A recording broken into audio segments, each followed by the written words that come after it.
Hello everyone and welcome back to episode 2 of our slow and immersive playthrough of Crusader Kings 3 as the Sebastopoulos dynasty of the Byzantine Empire, currently ruling over the outpost of Kerch in the southern Crimean Peninsula. Let's go ahead and pick up where we left off. Unpause at a very slow speed. I'll let the days go by, but just as a recap, we started off as, sorry, I'm just going to slow this down to kind of a snail's pace. We started off as Demetrius of Sebastopoulos, an ambitious and brave young man, 24 years of age, 24 years of age, who's been brought up as a brilliant strategist and a holy warrior in the lands of southern Crimea. You know, obviously it's a mountainous terrain, but we're surrounded by heathens of a different religion. They look different than us, they speak different language, they dress and act different than us, so we feel a little bit isolated. So we've doubled down on our faith, and we've always had to stay vigilant and practice, I guess, martial arts, if you want to say. We obviously have a link to the capital. We're actually not that far away on the one hand, but at the same time not that close. And we also, at the start of the previous episode, found ourselves a wife, Countess Anthe of Kerch, only 17. But she hails from the Thema, or Eujuctum, theme of Bucellarion. So we got on well with her dad, who's also zealous warrior, I think. And so, yeah, we married her off. We married her, we got an alliance. And there she is. Only a few months later, she is suddenly pregnant. I can't wait to hold the babe in my arms. Fate smiles upon me. My wife, Countess Anthe, is bearing my child. Excellent. Other than that, we haven't really done much. So going over our young man. He's here. Overall, a very good young man, Demetrius. He is ambitious. We don't like being told that we're backwards. We kind of know it, obviously, that we're a little kind of out of the way. But again, we kind of see ourselves, look, we're actually very close and there's a lot of potential here. But yeah, we are looked down upon. But deep inside, we wish that was different, and we are determined to change that. To that end, I guess we were thinking, in the previous episode, I'm gonna go and keep the speed really slow. What should be our first step? And we were thinking of expanding the small harbor, given we are a trade post, and historically, again, at the start of the previous episode, I read out a few Reddit posts and Wikipedia pages of, what was the Byzantine Empire up to in southern Crimea. And as a recap, we've learned that apparently Crimea was neck and neck with Ionia, according, I guess, to some people on the internet, in the kind of the target of a frequent migration of the Greeks in the classical period. And ever since then, there's always been an outpost there. There was an outpost there of the Roman Empire until 340 AD.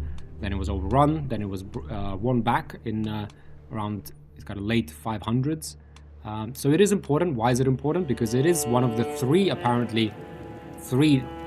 sort of routes of the Silk Road, which either goes through the steppes and into China, or it goes through the Bosphorus, through the kind of Caspian Sea and into China, or it goes over the sea through the Red Sea, I guess into Egypt through the Red Sea. There's obviously no canal here. Through the Red Sea into Oman, Punjab, and then into China.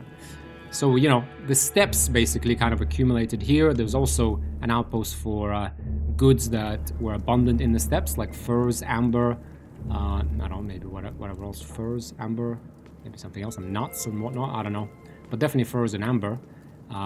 So it is an important one, never really quite important enough, it seems, to really invade and, really tussle with the Khazarians, but important, just about necessary and important enough to keep an outpost here in the south. Now we have thought, Demetrius is kind of, since taken power, since he was growing up, he has had his eye on creating an actual duchy of Crimea, right? Duchy of Crimea. So we will, we'll aim to make that happen, one way or another, but to even begin thinking of that, we're going to need to take on the Khazarians. Now we will watch their development closely. Who knows, they might have some internal turmoil, might have wars with got someone else. We got Magyar Confederation here. What are they? Taltosism. In the native Magyar faith, each Taltos or priest is chosen by the gods prior to their birth. Endowed with superhuman strength, wisdom, and powers, Magyars entrust these Taltos with protecting their communities and leading them to prosperity. God. Heathens. Now, Bulgarians, however, are at least Orthodox. They do have 3,000 troops. We could also make friends with them. They do have an ambitious ruler, King Boris of Bulgaria. We'll see. Yeah, but there's some potential here. Abkhazia, who are these? Georgian. These actually 1,300. This could be. They're also zealous, patient, honest. Yeah, he's a virtuous man. Let's see. Prince Demetri II, yeah. He's 62 though. His heir is Count Bagrat of Odishi of the Anchabadze dynasty. Yeah, they are of the same dynasty. He is his son. 37, unmarried. Recognized ruler. Okay. Okay, we'll see. We'll see. For now, we're just saving up money.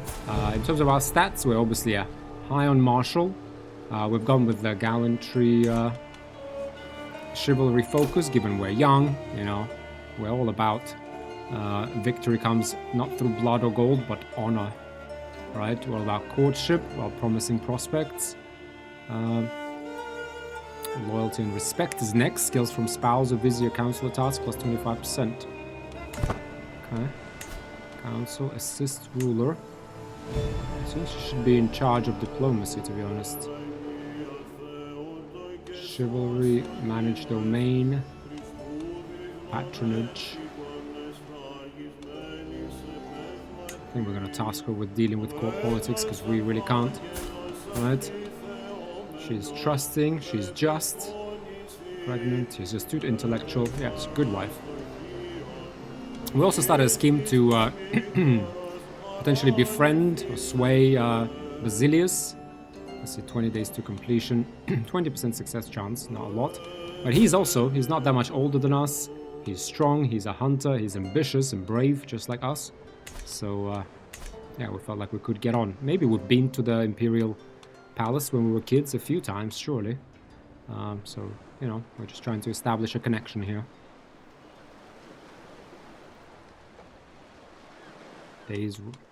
Days roll into months. Months will roll into years, well. In terms of development, let's have a look. Yeah, really, I mean, let's see what alternatives we have in terms of our buildings. Hospices. Basilius is not swayed. We'll make another attempt. It's going to take us a year. Reset sways accumulated scheme success chance, scheme advantage, and scheme phase progress. We'll make another attempt. Countermeasure focuses bounties for whisper, arbitrary arrests, strengthen sentries, redouble guards, withdraw from view. No countermeasure. No, we don't need anything. Let's have a look what we can actually build in our holding of Kerch. So hospices. A hospice provides a place for respite for the sick and weary, where they may come under the care of dedicated holy people. Yeah, we need to look after our population. Because again, we're in the midst of barbarians. We're kind of all the way across the Black Sea to our people. So, pilgrims' quarters, yeah, potentially. I think that's a good one.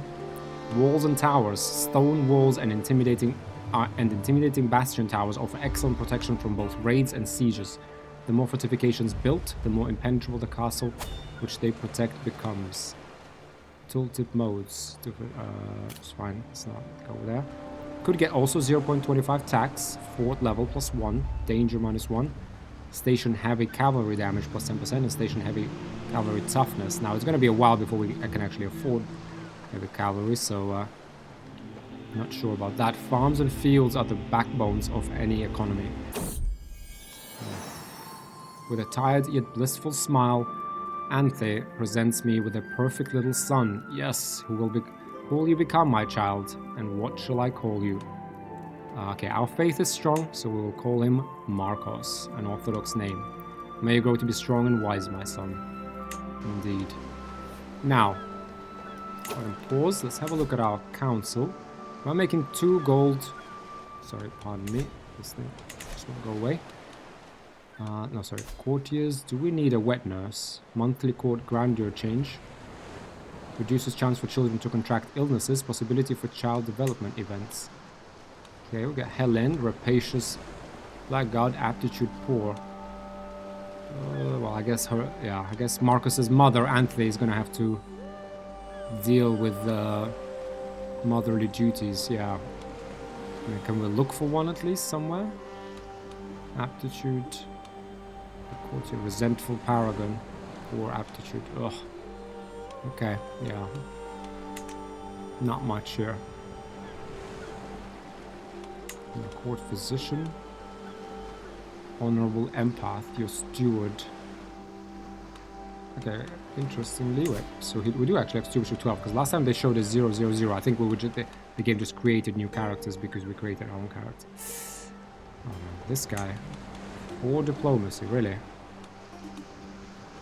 Okay. Your Chancellor, Vindictive Craven. Okay, we could do better. Okay, let's keep the days rolling. So let's keep looking. What else can we build? Walls and towers would be good, because we do anticipate invasions by the barbarians. Farms and fields. Farms and fields are the backbones of any economy, fueling man, beast, army, and feast. There is no understanding the power of simple grain. Reducing cost for hosting feast in the holding minus 10%. Tax 0.5 per month. Nice. Cattle pastures. A significant portion of this province is dedicated to animal husbandry and used as grazing lands for herd of pastoral animals. Levies plus 75. That's a good one. Good compromise between tax. Don't necessarily need supply limit, but levies would be nice. We also have hunting grounds. Dotted through these lands are several large lodges where hunters of wild game can gather and plan their excursions. Increases hunt sighting chance and hunt success chance for hunt activities hosted in this holding. Now we could invite, you know, Basilius and others, you know, make our province a little bit better known. Nicopolitan sweats spreads. A plague known as Nicopolitan sweats has spread to Vonitsa. Okay. Nicopolitan sweats. Chance of contracting typhus and Kerch, 22%. Outbreak began in Vonitsa. Hire personal physician or buildings which raise plague resistance to impact the spread of the disease. Minor typhus. A plague can be apocalyptic, major, or minor, affecting its area of spread, the duration of the characters that gets infected by it, and causing fatalities. Chance of contracting typhus and Kerch, 22%. Yeah, we're a little bit further away. We don't want any disease. Oh, they're being raided. Raiders of Kalos Limen. Who are these?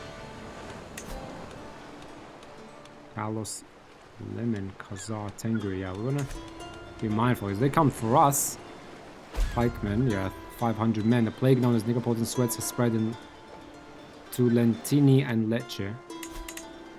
Lentini and Lecce. Barony of Lentili, Barony of Lecce.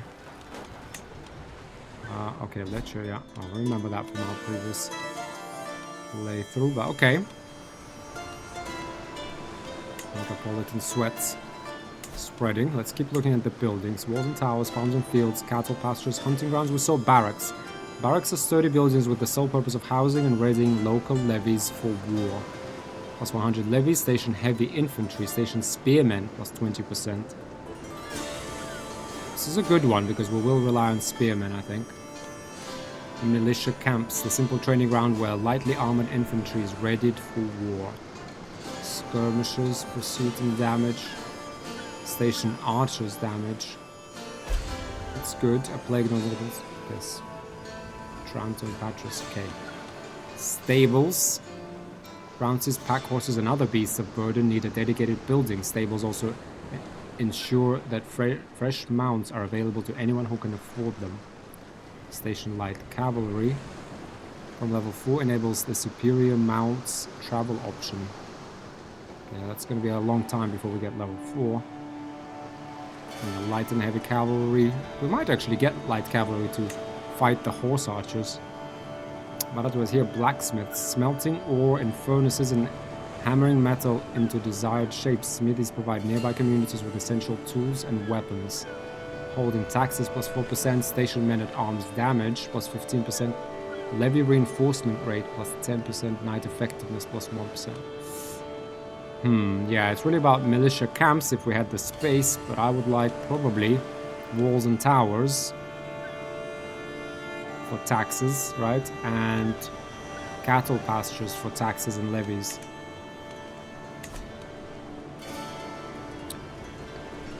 Question, I guess, should we even rely on levies at all, or do we just go full men-at-arms?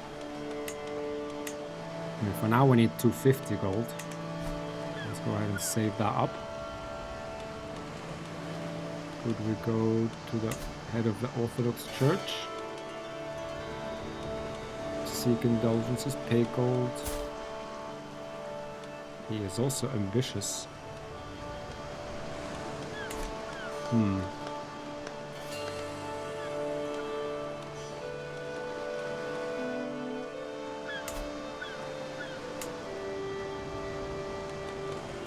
Look, what are vassals? Feudal, powerful vassal. I guess the more they like us, would they pay more in tax? Tax was 0.3, yeah. Tax contribution is 5. Administrative minus 50.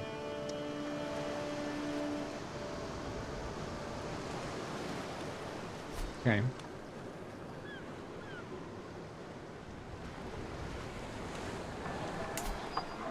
Let's have a look at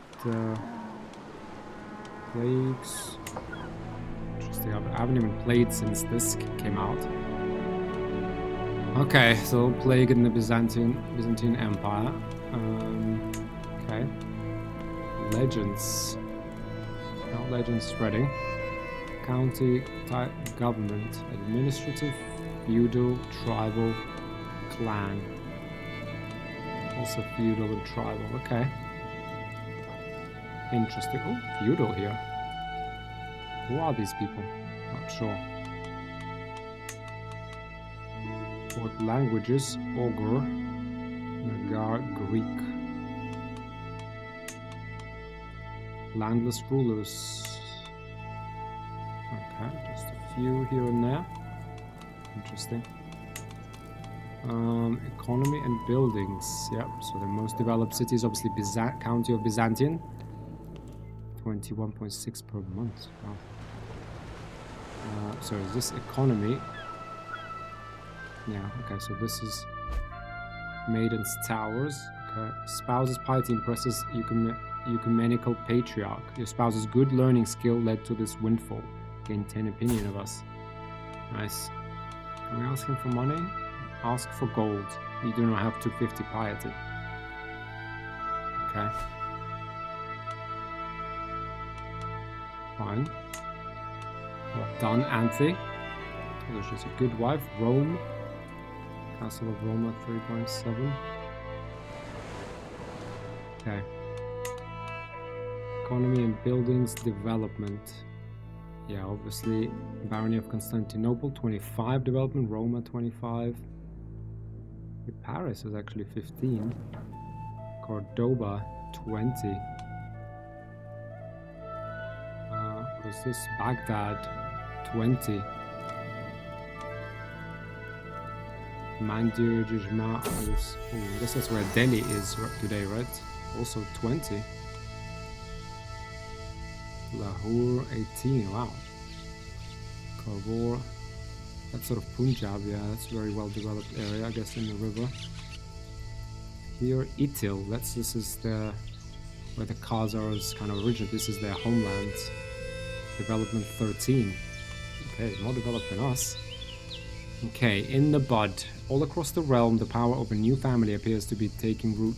Like a weed, they have spread their influence to all corners of our society, and scarcely a day goes by without hearing the name Malenos. House Malenus, vigilance, nobility, endurance. Strategos Nikephoros. Nikephoros of Carcianon. Where was that? Okay. So this guy. Powerful families rise and fall all the time in great empires. There is no need for us to worry or take any initiative. And yet, a nagging voice in the back of my head whispers, what if it were us? Our day will come. House Malenus is now considered a Byzantine powerful family. Okay. So that's development. Yeah, we are 7, to be honest. They are kind of the average of a Byzantine empire. So we're no worse than anyone else. I don't know why people look down on us. Counter control. Yeah, everything seems roughly under control around the world. Terrain. So we have mountains here, and here are plains, steppe, wetlands. Oh yeah, those are marshes, jeez. Okay. Steppe. Dangerous. Development growth minus 50%. Provisions cost minus 30, yeah. And wetlands. Or even worse. Development growth minus 25%, actually a little bit better. Supply limit minus 25%, danger plus 65, military effects, movement speed 70%, combat width 60%, defender advantage plus 5. Attacker modifier, retreat losses plus 25%, friendly fatal casualties plus 20%. And defender also retreat losses and friendly, yeah, more fatal casualties on both sides. And steps, just provisions cost more, but otherwise everything is just the same. Okay, new nobility. There is a new name among the magnates of the Byzantine Empire. The Paleologo family has gained the right to be considered part of the nobility through corruption, intrigue, or actual worth. That I can't say. Who are they? Strategitissa Theodosia of Paleologo family. What is she? Not sure what that coat of arms is supposed to signify. I'm honest, oh, it's a Paleologo family. Oh, I get it, but what is she? Oh, hang on, sorry. Which does she have one title? Duchy title. Okay, so where is the duchy? God. Can the game just show me the duchy? I don't get it. Estate. Oh, okay, so it's like it doesn't really have anything. Okay. It doesn't matter, I'm sure they won't amount to more than a grain of sand ready to be swept away by the turbulent winds of history and the inexorable advance of House Sebastopoulos. Strategitissa Theodosia has established the Byzantine noble family of Paleologo. Provincials.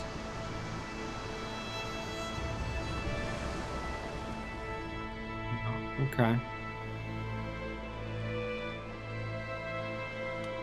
Okay, well, we look through all the map modes. I guess, what do we have here?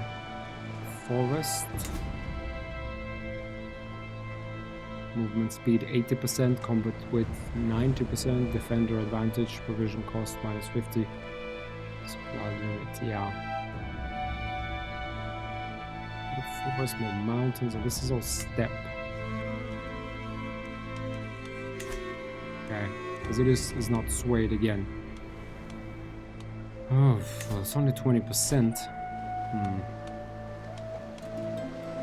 Let's keep trying. We do need to reach him one way or another.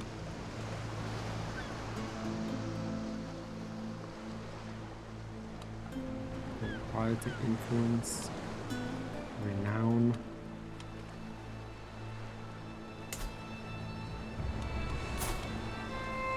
Baron Constantinus.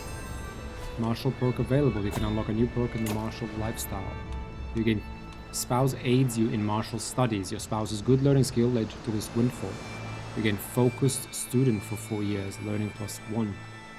Nice. Loyalty and respect. Skills from spouse or vizier council tax +25%. Nice. So our spouse is now very much on our side. Marcos. Healthy and strong. We'll educate him ourselves.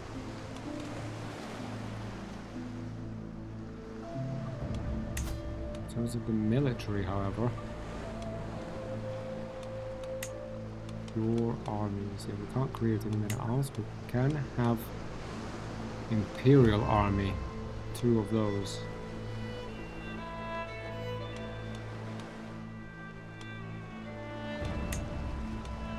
I feel like Scooter Toy will be the answer eventually, but Spearmen, right, they got good toughness. Good damage.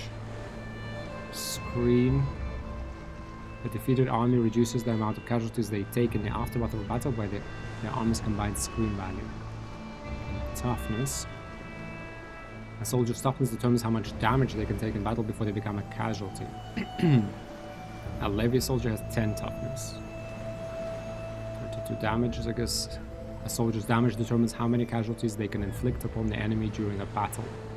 A levy soldier does 10 damage. So double the levy, triple their defense. Counters light cavalry, heavy cavalry, camel cavalry, any type of cavalry. Fights well in the plains. Not in the steppes though.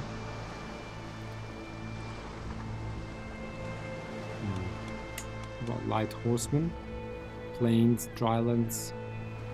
As long as it's, doesn't like winter. Light and swift, these horsemen are excellent at flanking and devastating when pursuing enemies. 22 damage, less toughness, pursuit, screen. They cost 85 and 1 to maintain. Not that much difference, to be honest, between the Scooter Toy. Ballistic do a lot of damage. Toughness, they do increase siege progress a little bit. Counter spearmen and heavy infantry. Best in hills, plains, farmlands. Spear-sized bolts soar from these torsion-based machines into besieged settlements and enemy formations alike, causing fear and disorder. Bowmen, always a good one. 55 gold, 0.6 maintenance when raised. Hills, forests. 25 damage, only 10 toughness. So I guess if we were to create, we'd probably go for 1 unit of Scooter Toy and 1 bowman. That's what I would say. Try. Bowmen counter skirmishers. Skirmishers counter heavy infantry. Wetlands. Forest, they're good at harassing. Veteran rural conscripts. Okay. 135 full maintenance. Really? Who use careful timing and local launch to harass even the mightiest of hosts. Really? As opposed to, because 40, but really high maintenance. As opposed to light horsemen. That costs twice as much to hire, but much less to maintain, only 1. Light footmen, 10 damage. This is kind of pretty much levies, just a little bit better. Jungle, taiga, forest.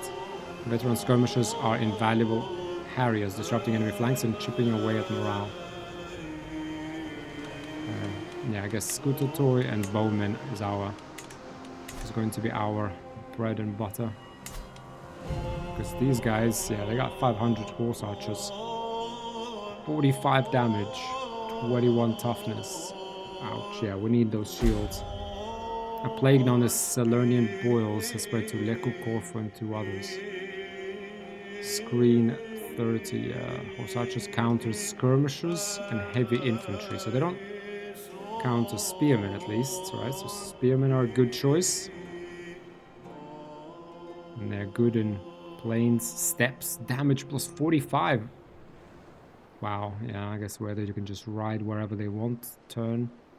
Plains. Double the damage in steppes. Drylands, jungle, wetlands. Oh my god, this is gonna be... it's gonna be tough. It's gonna be tough. Let's go ahead and speed up a little bit since we've got the hang of the game. I think we're saving for the harbor, I would say. Get that development growth in here. Salernian boil spreads. Get the development growth. I would say with fishing. We get 0.2 tax. Or 250. Or should we get cattle pastures? I think we wait. No, actually, we'll probably get this instead. Or do we go with walls and towers? And we go with hospices instead for piety, plague resistance, and tax. A question of loyalty. My wife, Countess Anthe, is with child, and I should be overjoyed. However, she has been acting strange, and I cannot shake the feeling that something is wrong. Am I really the father as she claims, or has she betrayed our union? I must be the father, surely. Yeah, come on. She's trusting, she's just, she's ill. No, I must be the father. I'm not going to suspect her. I trust her. She's loyal. We cultivated that loyalty through our perks. Yeah, maybe we do hospices. Place for respite for the sick and weary, where they may come under the care of dedicated holy people. Pilgrims' quarters, sick house, infirmaries, hospices, hospital. Taxes, station men-at-arms, toughness in the end, plague resistance, piety, legitimacy again. So so a little bit of tax, a little bit of plague resistance, a little bit of piety from the pilgrims' quarters. Or stations, heavy cavalry.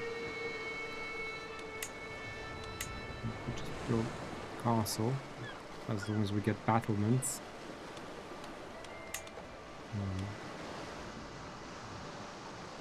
Farms and fields doesn't really work here. I don't really see where we would build farms and fields here, to be honest.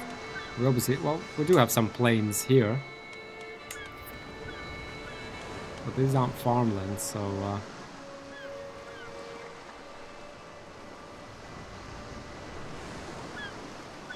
cattle pastures. Oh, we do need gold though.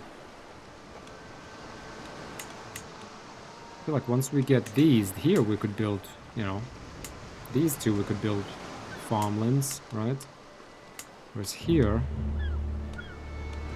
I mean, this is specifically in the Kirch building, so yeah, I guess here we do have plains. Cattle pastures. Ooh, a shadow over Kirch.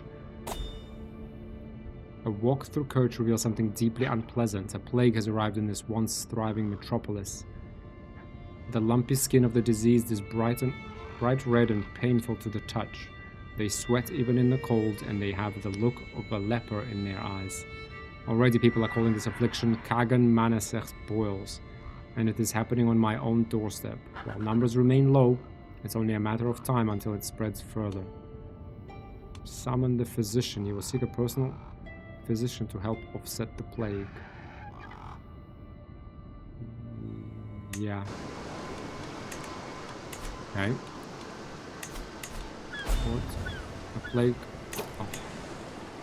Okay, Porphyrius, your steward. He could be a half-decent physician. Average. Grandeur bonus. Monthly court grandeur. Performs medical treatments. He's got high learning. He's a mastermind philosopher. Porphyrius possesses an uncanny insight into all subjects of higher learning. If you choose to revoke this position later, it will cost you 200 prestige and you'll lose this. No, let's do it. We need a physician. Oh, plague has come.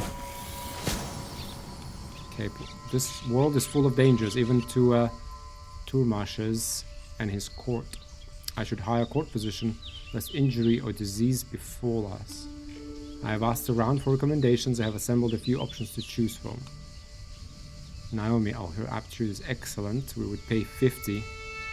No, we can't afford to pay 50. Apparently Apollonius, aptitude is good. Kale seems enthusiastic. They all... yeah. They all fail to impress me. We can't afford 50 right now. What we can afford is hospices. That's what we need to build. Kagan Manasek's boils, early prevention. Just get rid of all of this. The dim, flickering light of Porphyrius' infirmary illuminates the scene as the physician lays out a plan of attack. I have a number of observations regarding Kagan Manasek's boils. Chiefly the way patients are besieged by red spots like I've never seen before. It is my opinion that this plague risks destabilizing the entire realm, decimating our people and crops if we do not take radical action. Ultimately, the exact strategy for preventing the spread of this plague is mine to make. A soft approach is best. Desperate measures are required. The best action is an action. Soft approach is best. It doesn't look like it's completely, it's very dire, but soft approach is best. Hang on. Advice: plagues. Plagues in your realm. 1. Plagues are disease outbreaks that spread across the map, affecting both characters and holdings. When a plague is present in an area, affected baronies have an infection rate that governs how severe their impact is. The plagues can be found in the bottom right. Okay. Each plague on the map is broken down into sections in the plagues panel. Kagan Manasech. Okay. Realm plagues convey information on plagues within your realm. World plagues, doesn't really matter, inform you of plagues in the rest of the world, and nearby plagues chart the progress of plagues that are not yet within your realm, but are close enough to potentially pose a threat in the future. Okay. Within this panel, relevant information is stored for each plague. It tracks what severity the plague is. What is it? Minor. Okay.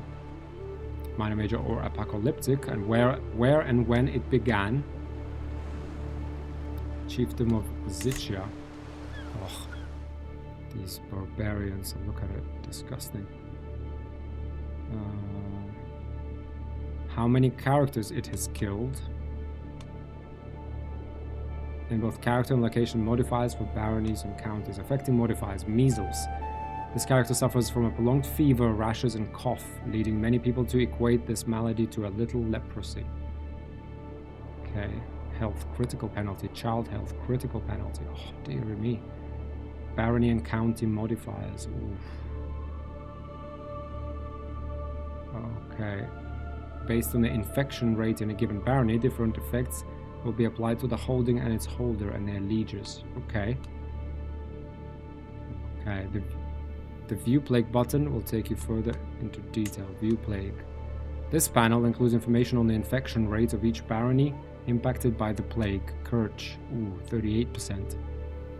City of Theodosia, 55%. Ouch. Oh, man. The infection rate will progress towards its maximum value at different rates depending on the intensity of the plague, and can be mitigated with plague resistance. How you manage and deal with plagues will govern not only how your realm recovers and subsequently prospers, but also how much legitimacy you will lose as a ruler. I understand.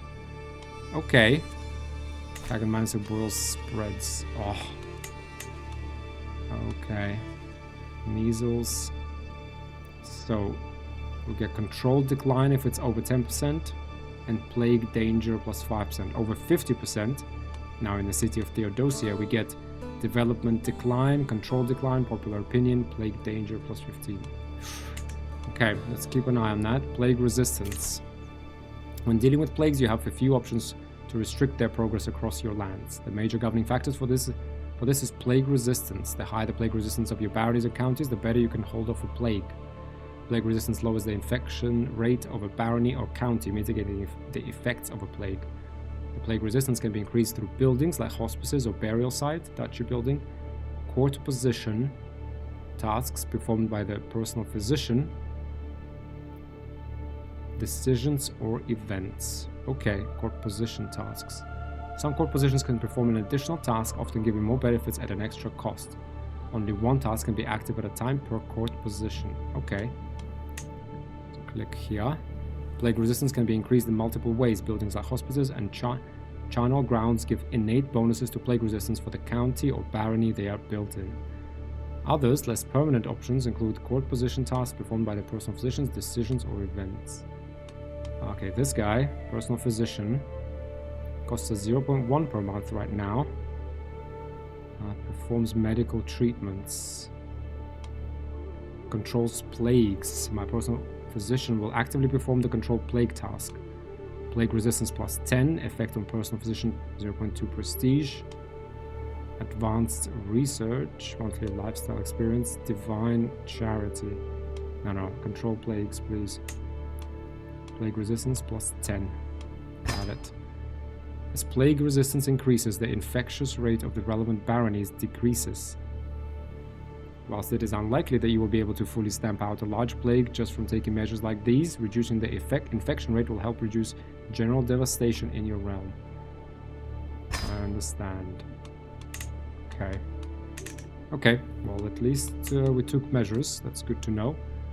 Decisions available. Enter seclusion. A great and deadly plague is on the horizon, and though many will die, I cannot allow myself or my loved ones to be counted among the dead. We must retreat to the outskirts of the capital in seclusion, safe from the miasma of plague and disease. Or, decision available, isolate capital. With the plague looming over our capital, there is only one possible measure to remedy it. Reinforce the walls and close the gates and throw the keys. Okay, isolate capital. Okay, this is in the decisions, right?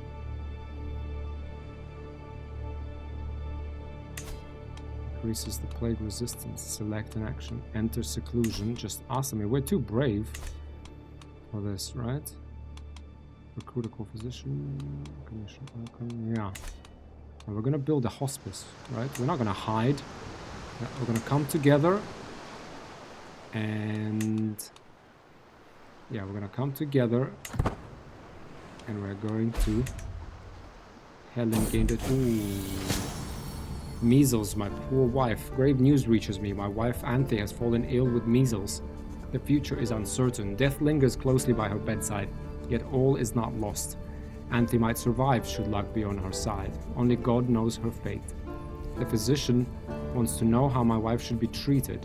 Be cautious. Do no more than what is necessary. The time has come for more drastic measures. The choice is up to my wife.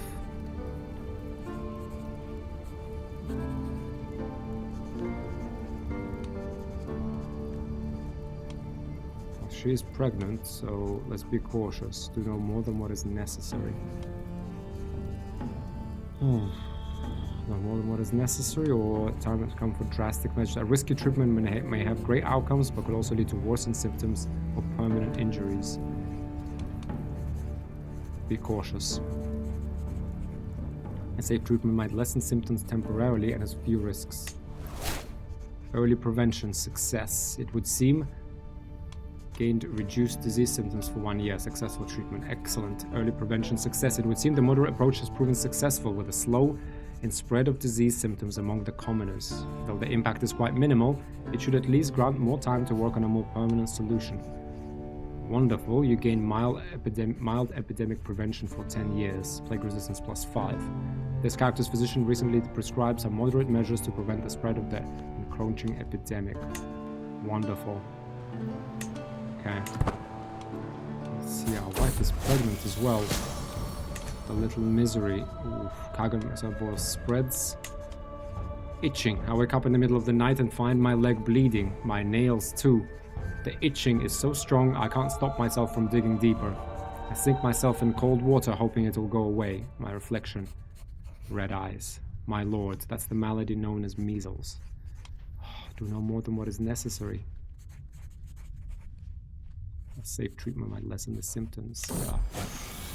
A little brighter. Relax your breathing, Porphyrius instructed me. The feather in his hand looked almost ethereal as he began to gently brush me under my nose. Evil be gone, he urged as I sneezed loudly. The strange tickling turned out to be just what I needed. For now, the worst of my symptoms are alleviated and the world seems a little brighter. Excellent work, Porphyrius.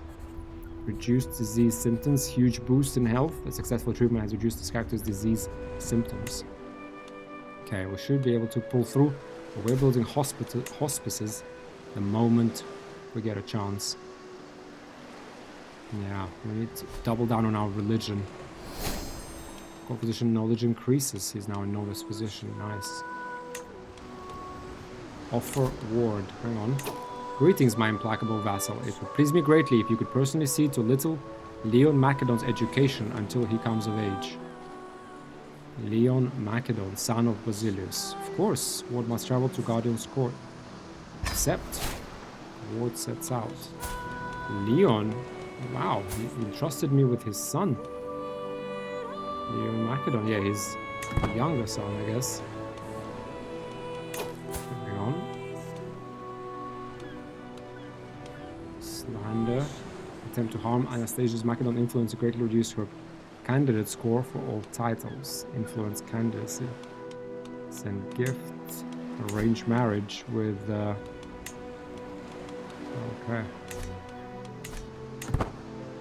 In any case, okay, let's... We just need a little bit more gold and we're building hospices straight away.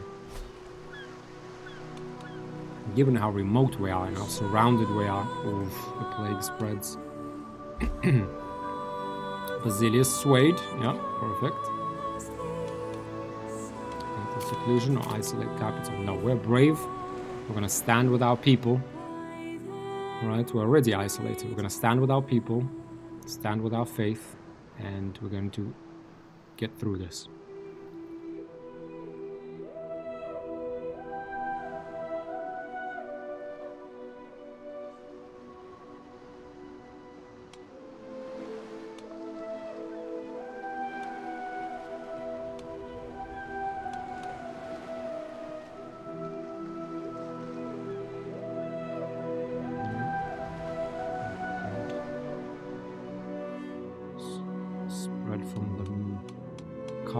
That's why we need to, you know, we need to push into this frontier and bring civilization to these people. Oh, I see. That's the only way. You know, they can't govern themselves. Dirty. Sun recovers. Nice. Marcos has recovered.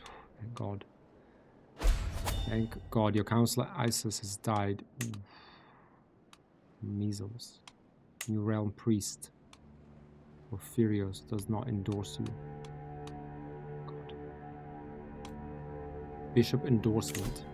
Bishop is not endorsing you. Your character's faith makes it so that you have a realm priest on your council. These bishops hold immense power and are more than willing to share it with you should you stay on their good side. Your bishop provides you with taxes and levies from all the temple holdings in your realm, and how much they give you is dependent on their opinion of you. Being disliked means that you will not get anything, and the bishop may even make life hard for you. They can, for example, force you to divorce your spouse. You should do your best to improve their opinion of you. Using the send gift interaction or starting a sway scheme are two good options to consider. If everything else fails, murder is always an option. Perhaps their successor will be more amicable? I understand. A mind to mold. Young Leon, Basilius' son, has at last arrived from the Byzantine Empire for his education. Once he's settled in, the lessons will begin. Okay, he's now our ward. He's 3 years old. Well, why don't I... yeah, my son is also... So I'm going to educate my own child. I'm going to... Yep. Becomes your ward. Yep. I'm going to educate my firstborn as well. Okay, we will deal with the priest. Otherwise, I have 2 boys as my wards. Marcos and Leon. Very interesting. Okay, let's get that monthly income.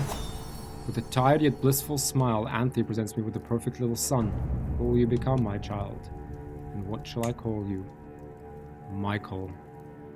Yeah, he was born in...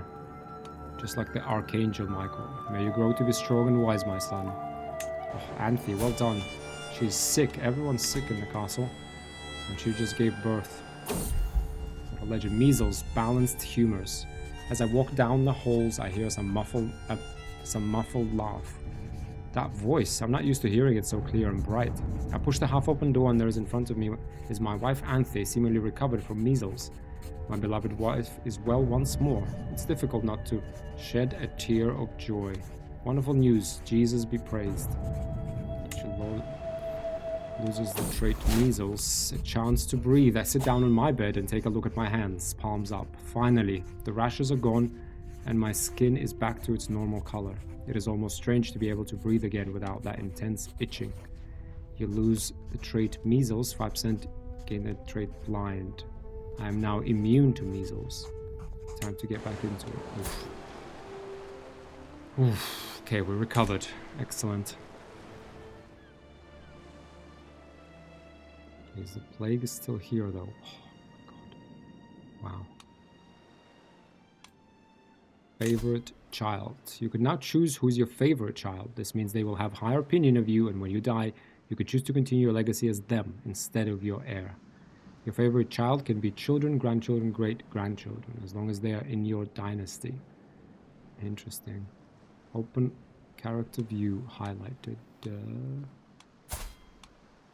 Okay. In the character view, find the child you want to designate as your favorite. Right-click on the child to interact. Choose favorite or click children from your children. Remember that choosing a favorite child also means that the other children might have a lower opinion of you. After selecting favorite child, there will be an icon on their portrait, and even if they are not your heir, it will be possible to continue as them after you die. If you ever want to change your favorite child, return to the character view and select another one. I understand. Okay, available Cold Grand Tournament, not endorsed by our bishop. Okay, we'll do that after we sway the emperor. Maybe with his help we can grab Crimea, because Basilius himself has 3,000 man army. Scutatoi, Cataphractoi, Ballistae, yeah.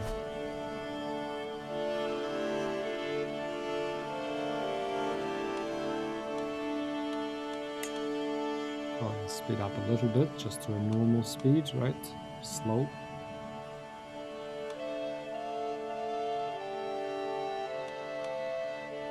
Legends. Have a look at the Greek culture while we're here. Traditions and pillars. Training a warhorse. As I inspect the stables, my gaze is drawn to a mare kept away from all others.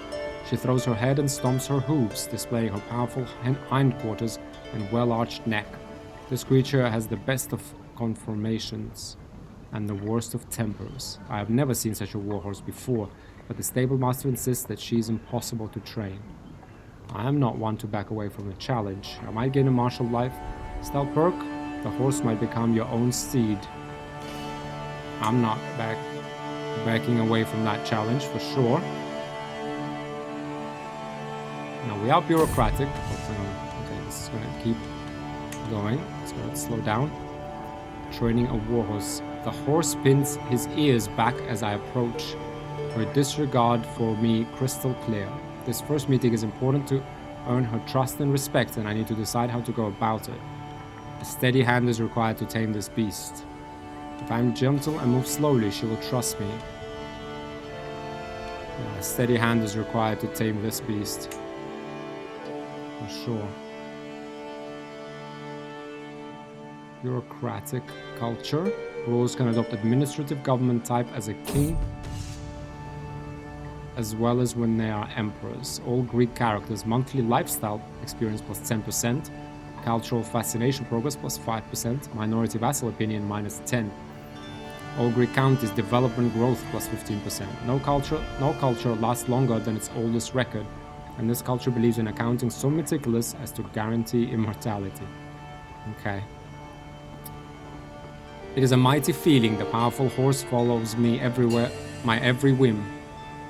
Now that I have earned her trust, she seems almost fond of me. I will keep her as my personal warhorse. You gain warhorse, prowess plus 1, prestige plus 0.25. This character has a well-trained warhorse that follows every command. You gain 1 martial perk. So rewarding. I'll do it again. Tamer of horses. Now I'll keep her as my personal warhorse. Yes. Excellent. Go ahead and pause. Grab a perk. Chivalric dominance, advantage in same cultural heritage provinces. Accolades, glory gain plus 10%. Never back down. Friendly, fatal casualties minus 20%. Advantage. Okay. Household guard, number of knights. Peacemaker. Gallant. True nobility comes not only from one's blood, but from actions tempered by a spirit like gleaming steel. Okay, let's go ahead. Chivalric dominance. Okay. Now, maybe here we've come up on the hour. 3 years into the game, already things are happening, guys. We've survived the plague. We keep getting perks. We have 2 sons already. Yeah, things are exciting. I can't wait for more. For now, though, we've come up on the hour. Thanks a lot for watching. If you are enjoying it, give it a like. It's the second episode of the series, so good to get it out there. If you want to see more, and I'll see you in the next one. Bye for now.